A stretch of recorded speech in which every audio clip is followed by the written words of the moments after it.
शुक्ल पक्ष की एकादशी को मोहिनी एकादशी के नाम से जाना जाता है। आप सबको मोहिनी एकादशी व्रत की ढेर सारी शुभकामनाएं। आप सभी के जीवन में भगवान विष्णु और माता लक्ष्मी की कृपा सदैव बनी रहे। जो भी व्यक्ति एकादशी के दिन भगवान विष्णु और माता लक्ष्मी की सच्ची श्रद्धा से पूजा करता है, उसके सुख और समृद्धि में वृद्धि होती है। इस व्रत के प्रभाव से उसके सभी प्रकार के पाप नष्ट हो जाते हैं। इस व्रत को करने वाला प्राणी सांसारिक मोह माया के बंधनों से मुक्त हो जाता है। व्यक्ति के पूर्व जन्म के जो भी पाप होते हैं वह इस व्रत के प्रभाव से नष्ट हो जाते हैं। यह व्रत अमृत और अनंत पुण्य फलों को देने वाला है।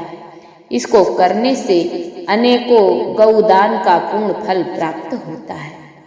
इस दिन विशेष प्रकार से भगवान विष्णु, माता लक्ष्मी और बांके बिहारी के मोहिनी स्वरूप की पूजा की जाती है।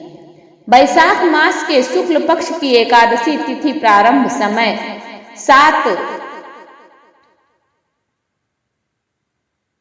मई 2025 दिन बुधवार सुबह 10:22। एकादशी तिथि समापन तिथि है वह 8 मई 2025 दिन गुरुवार दोपहर 12:30 बजे की तिथि है। मोहिनी एकादशी 8 मई 2025 दिन गुरुवार को मनाई जाएगी।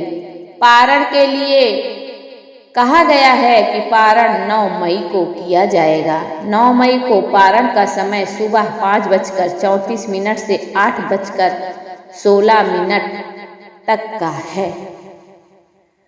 पारण उसके जल से है। यदि ऐसा संभव ना हो पाए तो आप जल, फल या तुलसी के पत्ते से व्रत का पारण करें। 8 मई एकादशी तिथि के दिन ब्रह्म मुहूर्त का समय सुबह 4:10 से सुबह 4:30 बजे तक रहेगा। सूर्योदय का समय सुबह 5:17। सूर्यास्त का समय शाम को 6:32 पर होगा। राहु काल का समय 8 मई को दोपहर 1:34 से दोपहर 3 बजे तक रहेगा। 9 मई को राहु काल सुबह 10:15 से सुबह 11:54 तक रहेगा। ध्यान रहे कि राहु काल के समय में कोई भी शुभ कार्य नहीं किया जाता है और न ही कोई शुभ खरीदारी की जाती है। 8 मई को सुबह पूजा का समय 4:10 से 4:31 और 4:30 बजे से 5:35 तक रहेगा।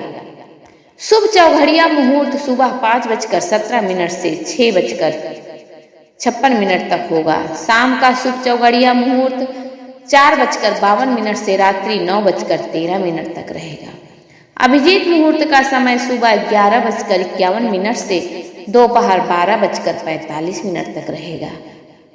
विजय मुहूर्त का समय दोपहर 2:32 से दोपहर 3:26 तक रहेगा। गोधूली मुहूर्त शाम 6:59 से 7:21 तक रहेगा और 9 मई को पूजन का शुभ मुहूर्त सुबह 4:31 से 5:34 तक रहेगा।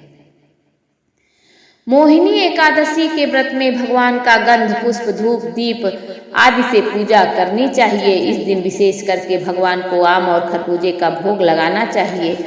दूध से बनी हुई वस्तुओं का भोग लगाएं तो बहुत ही पूर्ण फलदायी होता है। बोलिए श्री विष्णु भगवान की जय।